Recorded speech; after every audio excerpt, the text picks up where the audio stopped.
Hola, bienvenidos al podcast Impuestos para Todos, donde hablamos de temas fiscales de manera clara y sencilla. Yo soy César Ramírez. Comenzamos. Hola a todos estrategas, ¿cómo están? Sean todos bienvenidos a un nuevo capítulo del podcast. El día de hoy vamos a platicar acerca de algunos errores fiscales que se cometen en la compra-venta de un inmueble. Vamos a platicar de algunos de ellos que son los más comunes y que es importante que los conozcamos pues para no caer en ellos, ¿verdad? El primero y creo que el más importante de todos es que cuando yo adquiero un inmueble, llámese un terreno, una casa, lo que tú quieras, no solicite el comprobante fiscal. Todos los inmuebles, al igual que literalmente cualquier cosa o servicio que se vende en México, la persona que nos vende está obligado a emitirnos un CFDI. Prácticamente sobre cualquier servicio existe una obligación de emitirme el CFDI. En el caso de los inmuebles es exactamente lo mismo. A veces pensamos que como cuando se hace la compra de un inmueble tenemos que pasar por un notario y existe una escritura pública, una escritura que es un documento legal que ampara la compraventa de esa operación. Pensamos que esa es suficiente para demostrar que yo compré y que yo o cuánto pagué por el inmueble. Sin embargo, hay que recordar que una cosa, digamos, que es la normatividad, pues por así decirlo, legal civil, y otra es la legal fiscal. Entonces, en el tema civil, efectivamente, con la escritura yo demuestro que soy el propietario, el dueño de un inmueble, cuándo lo compré, a quién se lo compré. Sí, efectivamente, con eso demuestro. Sin embargo, para efectos fiscales, pues existen las reglas fiscales, y para las reglas fiscales nos dice que cualquier adquisición que hagamos debe contar con un CFDI, independientemente de que no me dedique yo a eso o que yo sea un asalariado o una persona que recibe intereses. Debo de pedir mi CFDI. ¿Por qué? Pues porque a lo mejor al cabo de unos años pues me voy a cambiar de casa y voy a tener que vender mi propiedad. Y cuando vende esa propiedad es cuando el notario me va a solicitar mi CFDI para saber cuánto costó. Oye, pero en la escritura dice, sí, efectivamente en la escritura dice, pero ese no es un comprobante fiscal. Y ya nos ha tocado últimamente que en las notarías pues sí nos solicitan el CFDI. No hay CFDI, pues prácticamente no hay costo. ¿Qué significa esto? Recordemos a grandes rasgos que cuando vendemos una propiedad, el notario lo que se calcula si existió una ganancia en la venta de ese inmueble. Es decir, a cómo te costó, cuándo lo compraste, a cómo lo estás vendiendo, y vamos a ver si tuviste una ganancia, ¿no?, en ese tiempo. En el caso que existe una ganancia, pues se pagará el impuesto sobre la ganancia. Pero aquí cuando no tenemos el CFDI, pues el costo que me van a tomar es cero. Es decir, como si no me hubiera costado nada la propiedad. Pensemos que pensemos que hoy compro mi casa en 2 millones y en un año la quiero vender en 3 millones. Si yo no tengo el CFDI, el notario pues me puede desconocer esos 2 millones que yo pagué y me va a decir, ok, tú la vendiste en 3 millones, no te costó nada, tu ganancia es de 3 millones, cosa que no es cierto porque yo pues nada más a lo mejor me gané 1 millón, ¿verdad? Porque me costó 2 y lo vendí en 3. Me va a decir, tu ganancia es de 3 millones, págame el impuesto sobre 3 millones. Lo cual sería sería injusto, pues porque yo no tuve una ganancia de 3 millones, ¿verdad? Tuve una ganancia de 1. Sin embargo, por no tener el CFDI, esas pueden ser las consecuencias. Entonces hay que tener mucho cuidado con el CFDI, siempre soliciten. Bien, número 2, escriturar hasta que se llega con el notario. Cuando hacemos una venta, digamos a plazos, que no va a ser pues pagada, digamos, de momento o de manera instantánea, tenemos la mala costumbre de que se empiezan a hacer los pagos a la persona que es la dueña del inmueble, y hasta que le termino de pagar es cuando vamos a hacer la escrituración de ese inmueble. Esto, desde el punto de vista de la persona que está comprando, tiene pues un riesgo muy alto. ¿Por qué? Pues porque en México, cuando tenemos la compraventa de un inmueble, existe un elemento que se denomina las formalidades. Y una de las formalidades es que tiene que estar elevado en escritura pública. Cualquier compraventa de inmuebles en México tiene que estar ante notario público. ¿Y esto por qué? Pues solamente para darle certeza jurídica a las personas sobre un tema tan importante como son los inmuebles, ¿no? Entonces, en este caso, pues obviamente también la ley reconoce que existen contratos, se le denominan contratos privados, ¿no?, donde tú y yo nos ponemos de acuerdo para comprar o vender una propiedad. Sin embargo, ese contrato privado pues carece de la formalidad que exige la ley, que es que esté ante notario público. Hasta que está en el notario público, hasta que está elevado a escritura pública, hasta que pasa con un notario público, es cuando ya tiene esta, digamos, solidez jurídica, ¿no? Entonces, ¿qué sucede normalmente? Que vamos a pensar que, oye, te voy a comprar tu terreno, pero no te lo voy a pagar ahorita de contado. Te lo voy a pagar, no sé, en 6, 8 meses o en un año. Te voy a ir dando de a 100,000 pesos por mes para pagártelo. Órale. ¿Y qué es lo que sucede? Pues que se firme un contrato de promesa de compraventa o un contrato de compraventa como tal, donde se estipula que se va a estar pagando 100,000 pesos a 12 meses. Y entonces en ese contrato se queda como un contrato privado, no queda como un contrato en escritura pública. Entonces que ese contrato efectivamente pues sí tiene una cierta validez, por así llamarlo, una validez jurídica. Sin embargo, pues no tenemos esa certeza que nos da el acudir con un notario, porque cuando vamos con un notario, el notario es el encargado no nada más de hacer la escritura, de revisar el inmueble, de revisar que quien está vendiendo sea el legítimo propietario, de revisar que esa propiedad no tenga algún gravamen o alguna, digamos, algún detalle por la que no se pueda vender, o pues sí, o que exista una copropiedad, que sean más dueños. O sea, él va a revisar todo para efecto de precisamente corroborar que esa propiedad sí se puede vender y que entonces ya se va a pasar al siguiente propietario. Entonces, ¿qué sucede? Cuando yo hago una compraventa de manera privada sin pasar por el notario público y sin pasar por todos estos filtros de ver que si es el dueño, de que si es la persona, de que no tiene un gravamen, cuando yo hago eso, pues prácticamente estoy poniendo en riesgo mi patrimonio, porque yo le estoy comprando, por así decirlo, de buena fe a una persona que me dijo que sí era el dueño y que muchas veces ni siquiera piden la escritura. Le dicen, ok, tú eres el dueño, muy bien, vamos a hacer un contrato y te voy a empezar a pagar. Y le empiezan a pagar cuando no se han cerciorado si la persona realmente es quien dice ser, si la persona es realmente el dueño en registro público, si el inmueble no tiene algún gravamen que esté grabado por un crédito, algún otro deudor o algún otro acreedor, perdón. Entonces, ¿qué sucede? Que empiezo a pagarle y pueden suceder un sinfín de escenarios que al comprador lo van a poner en aprietos. Número 1. Pues que cuando termina de pagarle, pues resulta que ya vamos ahora sí a escriturar, van con el notario y pues ¿qué dice el notario? Oye, es que esa persona no es el dueño de la propiedad, esta propiedad tiene un gravamen y no se puede vender, esta propiedad está intestada, viene de un testamento y no se ha resuelto.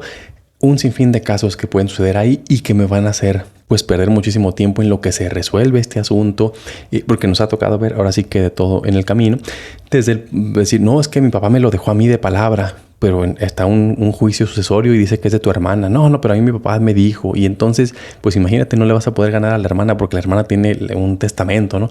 Entonces tú ya le pagaste a esta persona pues igual ya se gastó el dinero. Y entonces todos esos problemas los hubieras evitado si te hubieras llegado con el notario desde el inicio. Si desde el inicio hubieras dicho, ok, sí te voy a comprar el inmueble, vamos a pactarlo en parcialidades, pero vamos desde ahorita con el notario. Desde ahorita vamos a ir con el notario a hacer la compra-venta. ¿Se puede hacer sin haber pago o puede haber un pago nada más parcial? Claro que sí. Eso se denomina una compra-venta con reserva de dominio. Y aquí lo que sucede es que ya se hace la compra-venta como tal, pero se queda una reserva, es decir, se queda como una cosita ahí medio en suspenso de que tú no eres, digamos, el dueño pleno de esa cosa que estás comprando, ese inmueble que estás comprando, hasta en tanto no acabes de pagarlo. Es decir, si tú vas pagando y vas en la mensualidad 7 y de repente se lo quieres vender a alguien más, no vas a poderlo vender. ¿Por qué? Pues porque tiene esa reserva de dominio. Oye, ¿quieres grabarlo mediante un crédito? Tampoco, porque tiene esa reserva de dominio. Entonces, en ese sentido, digo, el tema de los créditos también habría que ver. Algunos bancos o algunos acreedores sí lo aceptan aún con reserva de dominio, digo, pero habrá que ver cada caso, ¿no? Pero entonces aquí la parte importante es que en esta situación, cuando tú ya desde el principio fuiste con el notario, desde el principio te das cuenta si se puede o no se puede vender ese inmueble, porque te dicen que no se puede vender, ya desde ahí te ahorras pues un sinfín de problemas y no le das dinero a las personas sabiendo que no vas a poder escriturar ese inmueble. Entonces, eso sí se puede hacer desde un inicio y es muy recomendable que se haga desde el principio para efecto de esto, para efecto de poder, pues digamos, tratar de evitar ese tipo de problemas. Porque también ha llegado a pasar que pues gente muy pilla o gente muy de mala fe, pues sabiendo esto, te vende a ti el inmueble y se lo estás pagando, pero así se lo está vendiendo a otras 6 personas que tú no conoces y todos le están pagando cada mes el mismo inmueble y al final, pues a los 12 meses que le acaban de pagar todos el inmueble, pues se desaparece esta persona y deja a todos embaucados, ¿verdad? Porque ahí hay 6 personas que pagaron por el mismo inmueble, la persona se desapareció, a veces la persona ni siquiera era la dueña real de ese inmueble o no tenía la posesión o el inmueble estaba intestado o qué sé yo. Entonces puede suceder este tipo de cosas. O también otra que nos ha tocado ver, la persona en el camino fallece, se fallece la persona que me iba a vender, queda el inmueble pues a veces con testamento, a veces sin testamento, y cuando queda intestado y son 6 hijos y se pelean unos con otros y era el único patrimonio que tenían, entonces pues se va a hacer un problemón para que tú puedas poder disponer de esa propiedad, ¿no? Cosa que sería muy diferente si tú desde el principio escrituras, o sea, compras con reserva de dominio no importando y ya ese propio inmueble ya es tuyo legalmente. Ya nomás te falta que tú lo acabes de pagar para efecto de quitar esa reserva de dominio. Pero el inmueble ya legalmente es tuyo. Entonces también es un error muy común que nos toca ver. Por lo tanto, también traten de evitar. Número 3, escriturar a un valor inferior la propiedad. Es muy común que pensemos que hacemos tonto al fisco si le bajamos el precio al inmueble para pagar menos impuestos, ¿no? Oye, pues la propiedad va a costar 2 millones de pesos. Vamos a decirle al notario que vamos a comprarle la operación en 1 millón de pesos y entonces hacemos la operación por 1 millón y el otro millón yo te lo doy acá por fuera. Pues es un error. ¿Para quién? Otra vez para el comprador. ¿Por qué? Pues bueno, para los dos también en este caso. Para el comprador, ¿por qué? Pues porque el comprador al estar comprando ese inmueble en la escritura con un valor menor, pues él automáticamente se está poniendo como que medio el pie. Porque a la hora de que él venda, le van a tomar como costo el precio que él pagó en la escritura. Es decir, compra un inmueble de 2 millones de pesos. Ellos se ponen de acuerdo en la escritura y lo ponen a 1 millón. Entonces, ¿qué va a suceder? Que esta persona tiene un costo fiscal de 1 millón de pesos. Le costó 2 millones. El día de mañana, y nos ha tocado ver el caso, a los 15 días traen un problema económico, una enfermedad, lo que gusten y manden. No, ¿sabes qué? Tengo que vender ese terreno. Que me paguen lo que yo pagué por él, que me den los 2 millones. Ah, hay alguien que sí te da los 2 millones de pesos. Órale, se lo vendo. Y entonces, ¿qué pasa? Que llegan con el notario. Oye, notario, pues vamos a vender este inmueble. Ah, ok, me debes un impuesto de, por decir un número, 200,000 pesos porque traes una ganancia de 1 millón de pesos. No, espérame, ¿cuál ganancia? Yo no gané nada, yo me costó, no, o sea, aquí se costó 1 millón, tú lo estás vendiendo en 2 millones, entonces, pues ya traes una ganancia y un impuesto. No, pues es que ese yo pagué 2 millones, pues aquí dice que fue 1. Entonces créanme que eso es muy común que suceda y que estás agarrando problemas ajenos. Cuando eso pasa, cuando compras a un valor inferior, a quien estás beneficiando es al que está vendiendo, porque el que está vendiendo en teoría está omitiendo una ganancia que tuvo. O sea, si a él le costó 500,000 pesos y lo venden 3 millones, pues su ganancia fue de 2 millones y medio y él tendrá que hacerse cargo de esos 2 millones y medio de pesos de ganancia. ¿Por qué? Pues porque él fue el que los ganó. Pero de repente dicen, pues me costó 500, se lo voy a vender, voy a decir que se lo vendí en 1 millón y ese 1,5 millones en teoría tú te estás comiendo ese impuesto o te vas a comer ese impuesto después. Y porque al final de cuentas el comprador, ¿qué se ahorra? Únicamente lo que se ahorra el comprador es el ISABI, el impuesto sobre adquisición de inmuebles o impuesto sobre adquisición de bienes inmuebles o el traslado de dominio en otros estados. Es lo que te ahorras y ese normalmente el impuesto es un 2-3%. Entonces realmente el comprador no tiene un ahorro fiscal. El que le estás beneficiando es al vendedor. Y entonces muchas veces pues pagan justos por pecadores por no conocer y por pensar que estás ahorrando impuestos, pues hacen este tipo de operaciones que obviamente es un error garrafal. ¿Qué otra cosa? Pagar con efectivo. Efectivamente, valga la redundancia, la ley antilavado nos permite pagar algo así como en este año 2026 como 900,000 pesos más, pesos menos, en efectivo. Sin embargo, no es la manera correcta, o bueno, se puede pagar, ¿no? Sin embargo, al hacer esto, ¿qué va a suceder? Pues obviamente que primero dependerá quién me está vendiendo, que va a ir ligado con el siguiente error. Dependiendo de quién me está vendiendo, recordemos que existe la ley antilavado y esa ley antilavado pone a diversos sujetos llamados sujetos obligados a que den informes de ciertas operaciones, ¿no? En el caso de una venta de inmuebles, una actividad vulnerable y van a ser sujeto de avisos, ¿no? Normalmente avisa el constructor o el desarrollador, en su caso, quien esté vendiendo, y avisa el notario también. O sea, hay doble aviso en esa parte, ¿no? ¿Qué va a suceder? Pues que estas dos personas van a dar un aviso en el sistema de prevención de lavado de dinero. Van a darle un aviso diciendo, esta persona me pagó 900,000 pesos en efectivo o lo que haya sido. ¿Y qué va a suceder? Bueno, que el SAT tiene toda la facultad para poder revisar o no. ¿Verdad? Ellos sabrán si revisan o no revisan. Sin embargo, el haber pagado 900,000 pesos en efectivo significa que yo los debo tener, en teoría, dependerá mi régimen, pero deberán de estar registrados en mi contabilidad. Como que de alguna manera yo saqué 900,000 pesos en efectivo y que efectivamente está pagado el impuesto de ese dinero. Porque si no, pues puedo caer en una discrepancia fiscal. ¿Qué puede suceder? Que yo a lo mejor gano, por decir un número, 20,000 pesos mensuales, sumados en 12 meses son 240,000 pesos anuales y de repente yo pagué un inmueble por 900,000 en efectivo, pues el SAT es muy mal pensado y va a decir, pues ¿de dónde sacaste los otros 650,000 pesos? ¿No? 650,000, ¿de dónde los sacaste? Porque no me dan los números. Tú me declaraste 240, pagaste 900 en efectivo y suponiendo que los 240 los hayas gastado en eso, ¿verdad? Porque de ahí todavía veo que tú pagaste tarjetas de crédito, que pagaste otras cosas, pues ¿de dónde salió ese dinero? Lo que el SAT es muy mal pensado y lo primero que va a decir es, ok, tú estás vendiendo algo o prestando un servicio y no me estás dando mi parte, ¿verdad?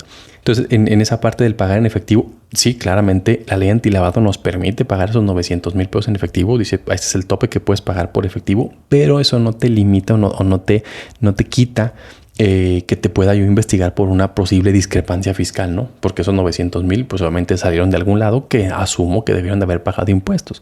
Demuéstrame que cómo lo pagaste el impuesto. Y también pues, desde el punto de vista jurídico es un poquito complicado demostrar el origen del efectivo, pues a menos de que estén nuevamente declarados y que tenga yo la actividad de que estoy declarando esos 900,000 en efectivo, no tenemos mayor tema. Sin embargo, pues muchas veces no tenemos este cuidado de tener un gran control administrativo bueno, un control documental correcto, entonces pues podemos meternos en una serie de problemas. Y por último, otra cuestión u otro error importante es no hacer precisamente los avisos de prevención de lavado de dinero. En este caso, normalmente quienes siempre lo hacen porque están obligados son los notarios públicos. Cuando llegamos con ellos a la escrituración, ellos hacen un aviso y nos piden ciertos datos y nos hacen firmar unos formatos de prevención de lavado de dinero. Y a veces el constructor piensa que con eso él ya se libró porque el notario ya lo hizo. No, recordemos que el notario tiene esa obligación por la ley antilavado que se le impone a los notarios, pero también la tiene el constructor o desarrollador, depender a quién está vendiendo. Entonces es muy importante que si eres constructor, si eres desarrollador, revises que estés presentando esos avisos de prevención de lavado de dinero, porque a ti también te corresponde, no al notario. El notario está cumpliendo con lo que le toca a él, que es él da su aviso, pero tú también tienes que dar tu aviso. Entonces en este tipo de operaciones, y en este tipo de declaraciones de tema de PLD, de prevención de lavado de dinero, las multas son muy onerosas. Entonces tengan ese cuidado de que analicen con un experto si son sujetos de estar presentando sus avisos de prevención de lavado de dinero y si sí que lo estén presentando correctamente, porque no nada más es presentar el aviso, tienes que juntar el expediente de la persona, o sea, tiene que ser una serie de requisitos para efectos de poder hacer este cumplimiento. Y nos ha tocado ver que muchísimas veces no se tiene no se sabe ni siquiera que se tenía esta obligación. Si no, el tema del lavado de dinero lo ve el notario, ahí firmamos los documentos, todo. Sí, el notario está protegiendo a él porque él está cumpliendo con su obligación, pero también es obligación de los constructores o desarrolladores. Claramente que si yo soy un asalariado y vendo mi casa, pues yo no me dedico a esto, yo no soy sujeto obligado. Pero si yo me dedico de manera reiterada o de manera profesional a este tema, pues claramente que yo soy sujeto obligado en tema de prevención del lavado de dinero, y entonces yo estoy obligado a presentar avisos, a llevar expedientes, a tener todas las obligaciones inherentes a esto, ¿no? Entonces por esto tengamos ese cuidado que nos ha tocado también ver que es muy común que no sepamos, porque también a veces esas cuestiones que son un poquito más legales se las endilgamos al contador, y pues el contador, pues aunque sabemos ciertas cosas, ¿verdad?, pero no somos todólogos. Entonces muchas veces es que el contador no me dijo, pues es que a veces no es el tanto el obligado. O sea, dependerá pues el perfil que tenga el contador y qué tanto son los alcances de su servicio, ¿verdad? Pero a veces el contador como que es el primer o el filtro que ponen ahí en la empresa de que todo lo debe saber él, y no muchas veces saben este tipo de cuestiones, porque a veces esto va un poquito más enfocado en el tema legal más que en el tema contable. Por eso es importante que analicemos todas las operaciones que tengamos, siempre estemos como que muy de la mano con un contador, con un abogado, porque pues siempre vamos a estar con tema de impuestos y con tema de leyes. Todos los negocios van a tener que estar ahí conviviendo, por lo tanto hay que tener este cuidado. Bien, pues son los errores que en mi ejercicio profesional me ha tocado ver más comúnmente. Hay que evitarlos en la medida de lo posible. Y pues bueno, eso es todo por el capítulo de esta semana. Les agradezco mucho que nos sigan escuchando. Que pasen todos un muy buen día.